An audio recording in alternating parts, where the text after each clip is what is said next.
Bismillah, assalamualaikum warahmatullahi wabarakatuh. Bismillah walhamdulillah, wassalatu wassalamu ala rasulillah wa ala alihi wa sahbihi wa mawala. La hawla wa la quwwata illa billah. Ilahi anta maqsudi wa ridhaka matlubi, a'tini mahabbataka wa ma'rifataka. Amma ba'du.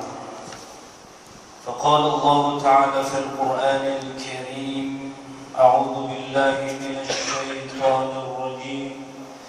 Bismillahirrahmanirrahim. Iqra bismi rabbikal ladzi khalaq, khalaqal insana min 'alaq. Iqra wa rabbukal akram, alladzi 'allama bil qalam, 'allamal insana ma lam ya'lam. Shadaqallahul 'azim wa shadaqa rasulullahil karim wa nahnu 'ala dzalika minasy syahidin wasyakirin walhamdulillahi rabbil 'alamin. Ma'asyiral muslimin hadirin jamaah Masjid Sa'adatul Darain Pasar Minggu, Jakarta Selatan yang dimuliakan Allah. Mari kita awali pengajian ini dengan baca suratul Fatihah. Semoga dengan bacaan suratul Fatihah semua hajat kita dikabulkan oleh Allah Subhanahu wa taala. Yang sedang sakit Allah angkat sakitnya, yang sedang ada kesusahan Allah mudahkan segala urusannya. Dan mudah-mudahan apa yang akan kita baca nanti, yang akan kita pelajari, diberikan kemudahan dalam memahami. Ala hadhihi niyyah wa ala kulli niyatin salihah. Al-Fatihah. A'udzu billahi minasyaitonir rajim. Bismillahirrahmanirrahim.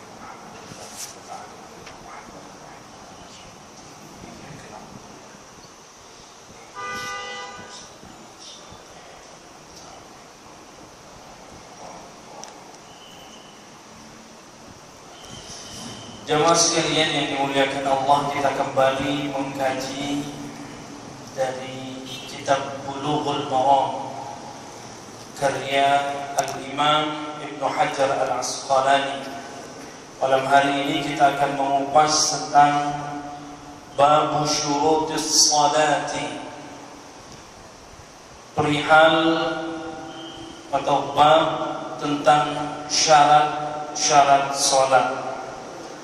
Ada beberapa hadis insyaallah yang akan kita bacakan.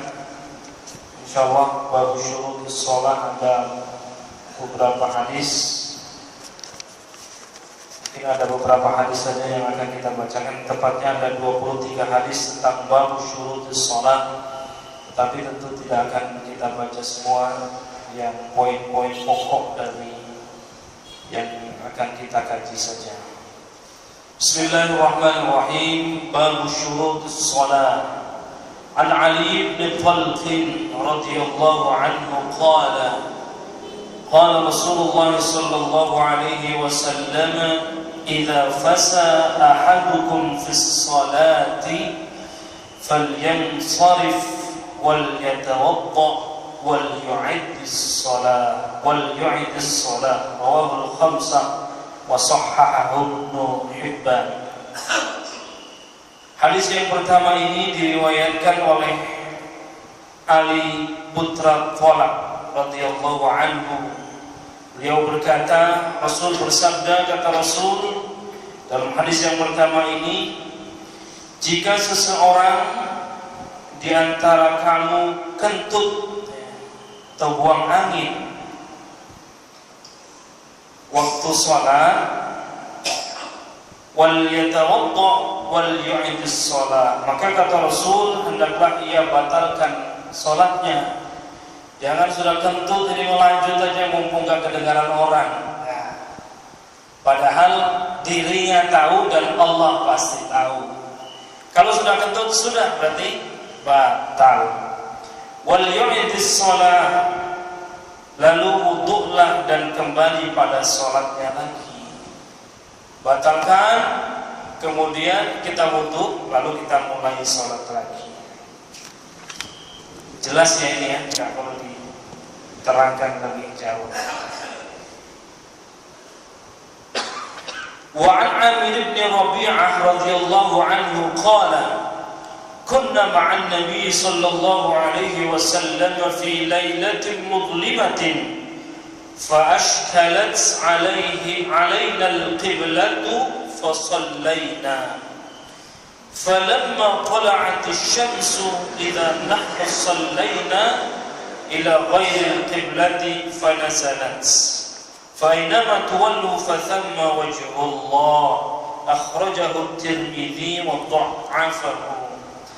Hadis ini bersumber dari Amir putra Rabi'ah. Ia berkata, suatu ketika Amir bin putra Rabi'ah ini pernah mengatakan, kata Amir putra Rabi'ah, kami bersama Rasulullah SAW dalam suatu malam yang gelap, sehingga dalam keadaan malam itu sulit untuk menetapkan kemana nih arah sholat, arah kiblat. Ini bener nggak nih ke barat menghadap kiblat atau selatan atau timur ini? Udah langsung saja ya. Dalam keadaan demikian, fi lailatin mudlimatin, malam yang gelap itu ya. Fa ashkalat alaina al-qiblatu fa sallaina. Terus salat aja, yakin aja dah. Yakin aja. Falamma tala'at asy-syamsu, nah ketika matahari terbit, maka ternyata diketahui salatnya tidak ngadep kiblat setelah sudah terang nih. Tadi kan masih malam gelap gulita. Kalau sekarang ya sudah ada lampu, sudah ada masjid yang arah kiblatnya jelas. Di tempat-tempat mana sudah ada kiblatnya, arah kiblatnya. Di hotel sekarang pun sudah begitu, di kapal laut, kapal terbang. Nah kalau sekarang, kalau dulu tidak, belum ada. Sehingga kata Amir putra Rabi'ah, dia menceritakan suatu ketika dia sholat bersama Rasulullah di kegelapan malam, dia sholat saja. Ternyata setelah sudah agak terang, sholatnya tidak menghadap kiblat. Dalam kondisi ini maka turunlah ayat. Apa ayatnya? Fa aynama tuwallu fa thamma wajhullah. Jadi peristiwa Amir putra Rabi'ah yang ketika sholat di kegelapan malam bersama Rasulullah itu mengilhami turunnya ayat, yaitu fa'ainama tuwallu fathamma wajhullah, kemana saja kamu menghadap kata Allah maka di sanalah arah kiblat, arah Allah. Fathamma wajhullah, jadi sah apa tidak? Sah sudah. Akhrajahu at-Tirmidzi wa dha'afahu. Hadis ini diriwayatkan oleh Imam Tirmidzi, dan Imam At-Tirmidzi hadis ini derajatnya dhaif, lemah ya. Kemudian wa an Amir bin Rabi'ah radhiyallahu anhu qala ra'aitu Rasulullah sallallahu alaihi wasallam yusalli ala rahilatihi haitsu tawajjahat bihi, muttafaqun alaih. Hadis ini bersumber dari Amir putra Rabi'ah. Ia berkata, kata Amir, aku pernah melihat Rasulullah SAW di atas tunggangannya. Kalau tunggangan Rasul itu berarti unta. Paling keren ya apa? Kuda ketika itu. Jadi Amir putra Rabi'ah ini pernah melihat Rasulullah SAW sholat di atas tunggangannya atau di atas kendaraannya, tunggangannya. Nah, ketika Rabi'ah melihat Rasul itu, jadi kemanapun tunggangannya itu, Rasul mengikuti ke arah tunggangannya itu pergi. Jadi kemanapun itu. Begitupun kalau kita, misalnya apalagi kalau di Jakarta ya, meskipun di berbagai tempat sudah mudah sebenarnya kalau kita melihatkan.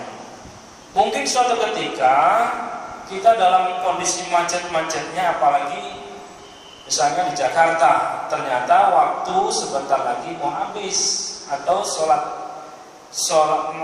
waktu sholat kira-kira kita tidak memungkinkan untuk turun untuk melakukan sholat, atau sulit sekali untuk turun karena macet itu. Kalau kita turun, mobil parkir di mana? Parkirnya nggak ada. Ya sudah, Rasul pernah menjalankan sholat di atas tunggangannya, ngikuti sesuai jalur tunggangannya, jadi boleh. Muttafaqun alaih. Hadis ini disepakati oleh Imam Bukhari dan Muslim, jadi sahih.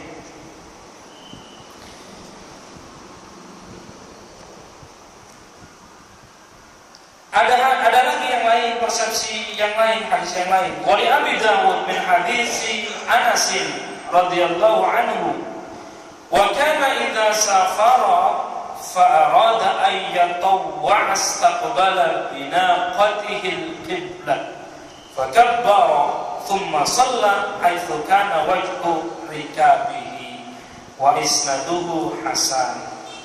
Hadis ini dari Abu Dawud, dari Anas putra Malik. Rasulullah SAW bila berpergian dan bermaksud sholat sunnah, maka beliau senantiasa mengarahkan kendaraannya ke kiblat dulu.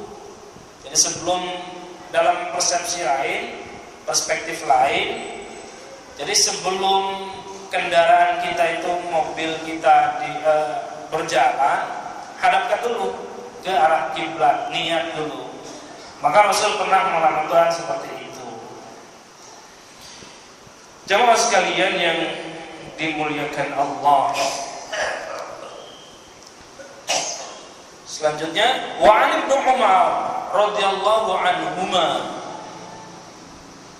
Nah, sebelum masuk ke situ ada hadis yang lain. Wa 'an Abi Sa'id Al-Khudri radhiyallahu anhu, anna Nabi sallallahu alaihi wasallam qala al-ardu kulluha masjidun, ya, illa al-maqbarah wal hammam. Kata Rasul, bumi yang luas ini kulluha masjidun, semuanya bisa dijadikan masjid, illal maqbarah wal hammam, kecuali dua. Yang pertama adalah maqbarah, kuburan, wal hammam, dan yang kedua tempat mandi atau tempat kencing. Jangan sesekali sholat di atas kuburan atau di WC. Meskipun Rasul menyebutkan kulluha masjid, semuanya adalah boleh dipakai untuk sholat atau tempat sujud. Ada lagi hadis yang menjelaskan tentang perinciannya yang lebih rinci lagi. Wa 'an Ibnu Umar radhiyallahu anhuma anna an-nabiy sallallahu alaihi wasallam naha ay yusalliya fi sab'i mawatin al-musbala wal majzara wal maqbara wa qari'atit tariq wal hammam wa ma'atil ibil wa fawqa dhahri baitillahi ta'ala. Rawahu at-Tirmidzi wa dha'afahu. Kalau hadis sebelumnya menjelaskan tentang semuanya adalah masjid kecuali dua tempat, yakni kuburan dan hammam, tempat kencing atau kamar mandi.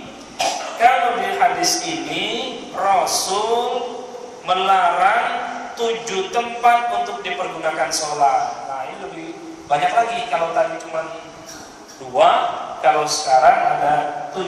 Fi sab'i mawatinil musbala. Apa 7 itu? Jangan-jangan kita pernah menjalankan di 7 tempat itu. Bagaimana kalau kita terjadi seperti itu? Ya nggak apa-apa, belum tahu. Sekarang mau dijelaskan hadisnya.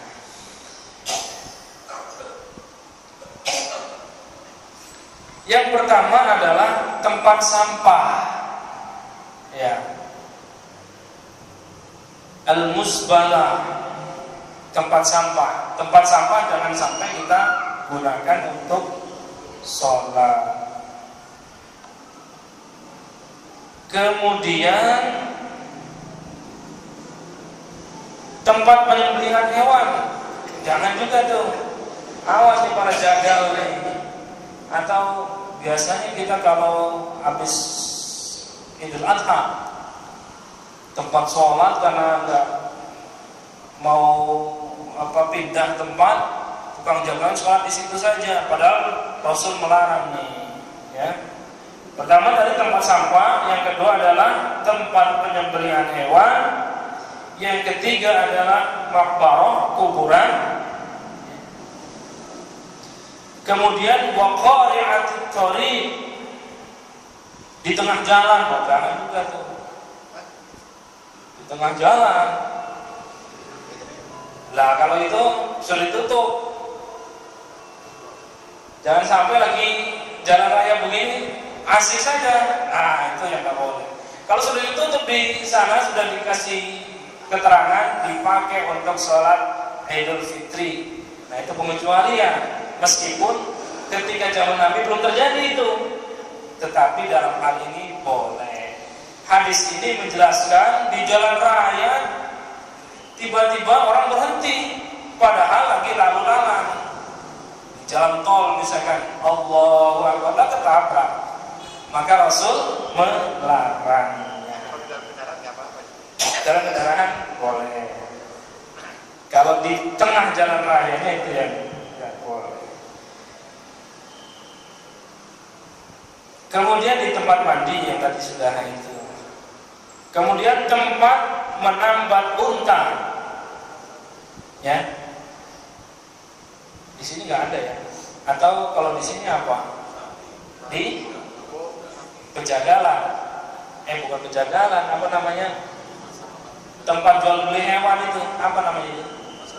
Pasar hewan. Jangan sholat di situ.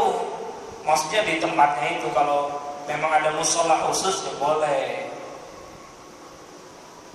Kemudian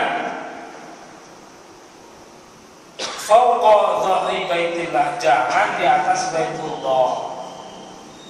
Baitullah di atasnya, tapi kalau di Baitullahnya boleh. Yang maha luhur itu yang tempat-tempat yang tidak diperkenankan oleh Rasulullah sallallahu alaihi wasallam. Kemudian ada juga keterangan lain yang barangkali kalau kita ziarah kubur melakukan ini nih.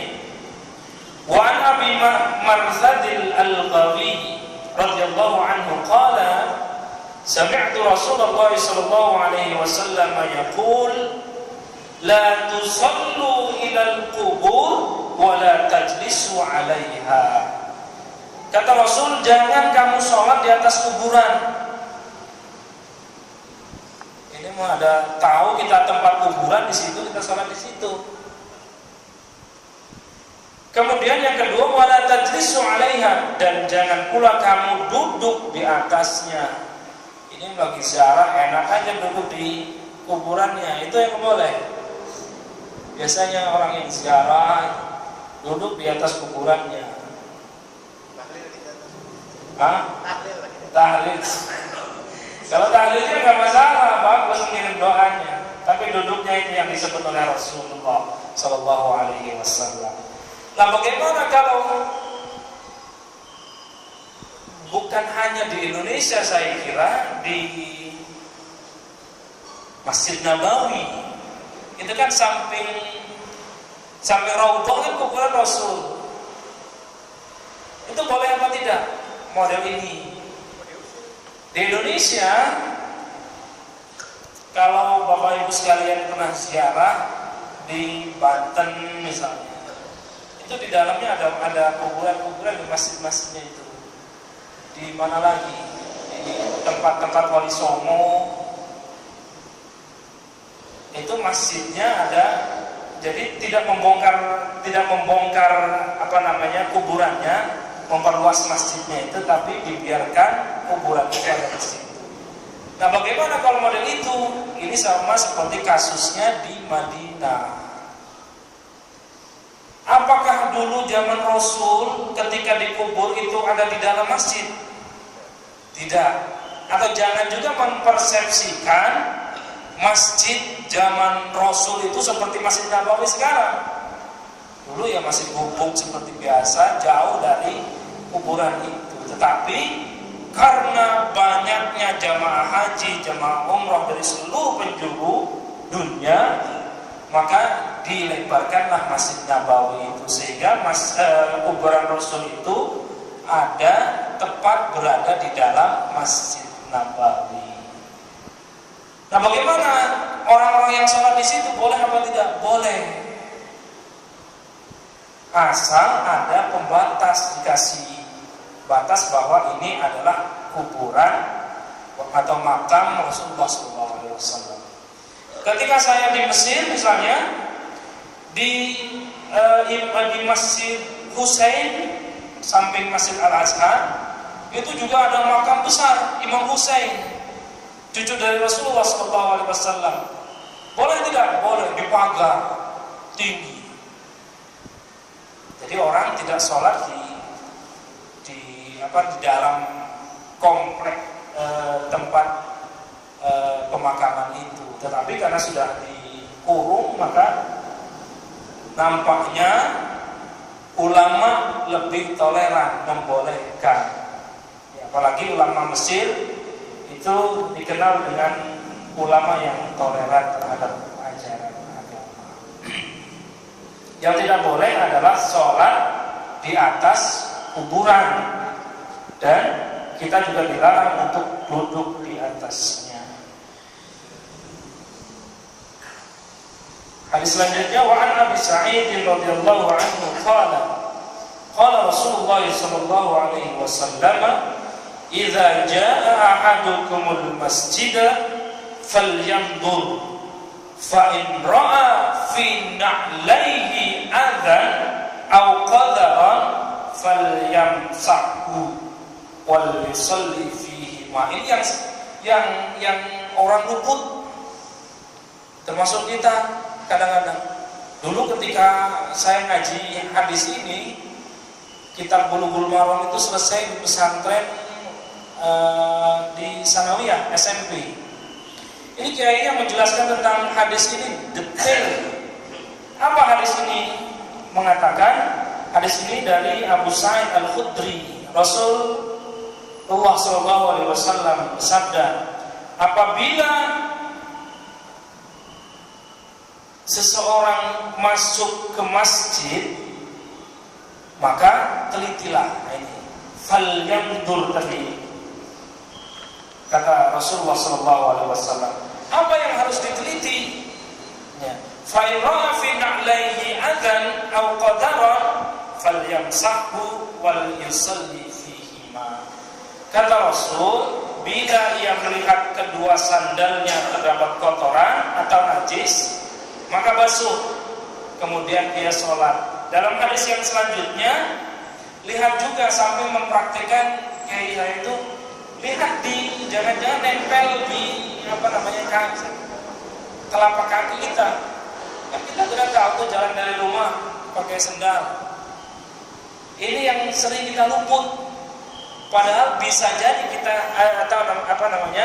sendal kita nginjak kotoran. Falyanzur kata Rasul, teliti sebelum masuk ke masjid. Lihat dulu jangan ada yang nempel kotoran. Kalau ada yang nempel ya kita basuh dulu baru kita sholat. Begitu kata Rasulullah SAW.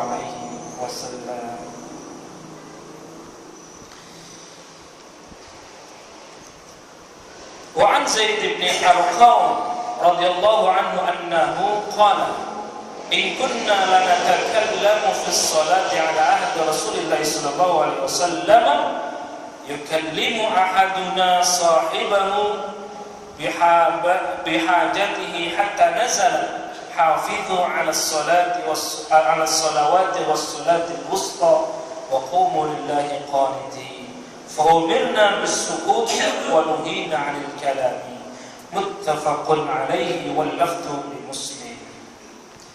Hadis ini bersumber dari Zaid putra Arqam. Ia berkata, pada suatu masa Rasulullah SAW ketika masih hidup, kami ngobrol kira-kira. Nah, kita masih kan ngobrol dulu nih. Begitu juga zaman para sahabat dan Rasulullah. Ngomong-ngomong dalam sholat, ngobrol-ngobrol dalam sholat. Seseorang di antara kami bercakap-cakap atau ngomong tentang rekannya mengenai kebutuhannya masing-masing. Harga bawang sekian kira-kira. Sekarang kok anak pada susah, segala macam susah diarahkan dengan kemajuan zaman. Kira-kira begitulah ngomong tentang kondisi saat itu, bercakap-cakap tentang saat itu. Sehingga turunlah ayat hafidhu 'alas salawati was salatil wusta wa qumu lillahi qanitin. Hafidhu 'alas salawati was salatil wusta wa qumu lillahi qanitin. Nah, setelah turun ayat ini fa umirna bis-sukuti wa nuhina 'anil kalami. Setelah turun ayat ini maka diperintahkan untuk berhenti berbincang-bincang itu, dan Rasul melarang ngomong apapun ketika sudah berada di dalam masjid. Hadis selanjutnya wa Abi Hurairah radhiyallahu anhu qala Rasulullah sallallahu alaihi wasallam at-tasbihu lirrijal wa tasfiqu lin-nisa. Ini berkaitan dengan sabda Rasulullah sallallahu alaihi wasallam. Apa sabdanya? Adapun tasbih, at-tasbih itu lirrijal adalah bagi laki-laki, wat tasfih lin nisa, tepuk tangan itu bagi wanita manakala kita lupa atau imam mengingatkan imam juga dengan tasbih. Kalau perempuan dengan tasbih tepuk tangan. Tepuk tangan juga bukan begini, jangan kayak tepuk pramuka yang teriuk, bukan seperti itu. Jamaah sekalian yang dimuliakan Allah, masih ada beberapa hadis yang perlu kita bacakan.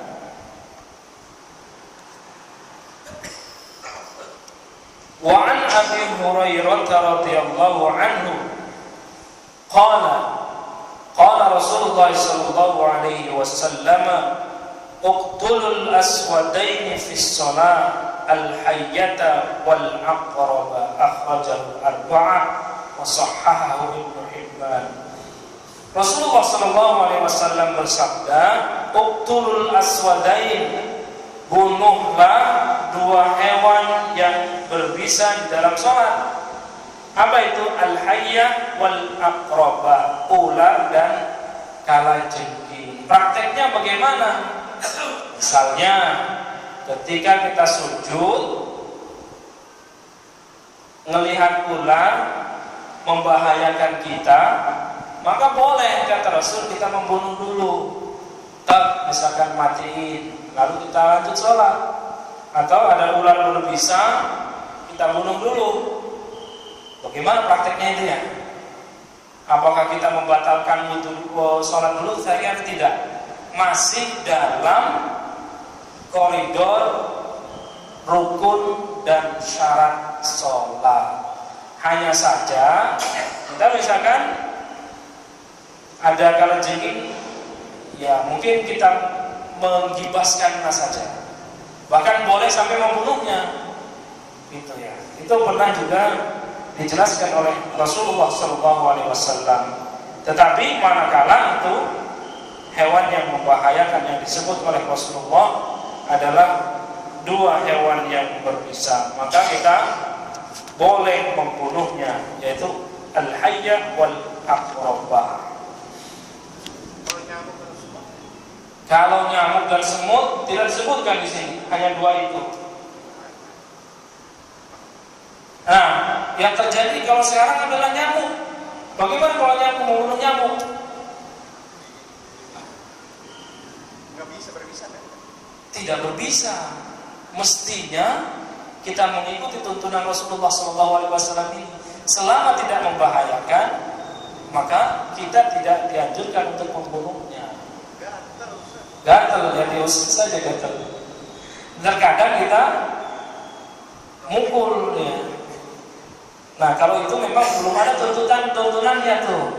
Tapi kalau mau kita kiaskan, misalnya, ya sebaiknya atau saya anjurkan ya tidak dibunuh, diusir saja, atau kita cukup gerak, asal tidak berkali-kali geraknya itu boleh. Ya. Kemudian wa an Ali radhiyallahu anhu qala kana li min Rasulillah sallallahu alaihi wasallam madkhalani fakuntu idza ataituhu wa huwa yusalli tanahnaha li rawahu an-Nasa'i wa Ibnu Majah. Nah, ini praktek Rasulullah sallallahu alaihi wasallam. Biasanya kita kalau lagi di rumah nih sholat, kemudian ada tamu ketuk-ketuk assalamualaikum. Nah, gimana tuh? Apa kita membatalin? Apa kita diam saja, lanjut aja sholat? Nah, ini Rasulullah SAW memberikan pengajaran. Kana li Rasulullah SAW, kata Ali bin Abi Thalib, aku mempunyai dua kesempatan untuk menghadap Rasulullah SAW. Jika aku datang kepadanya, ya, fakuntu idza ataituhu wa huwa yusalli, sedangkan beliau lagi sholat, tanahnaha li, maka Rasulullah SAW mengajarkan, maka beliau apa? Gitu, berdehem, ya, berdehem untukku. Tanah nah itu gitu, tanah nah menunjukkan Rasulullah SAW sedang sholat.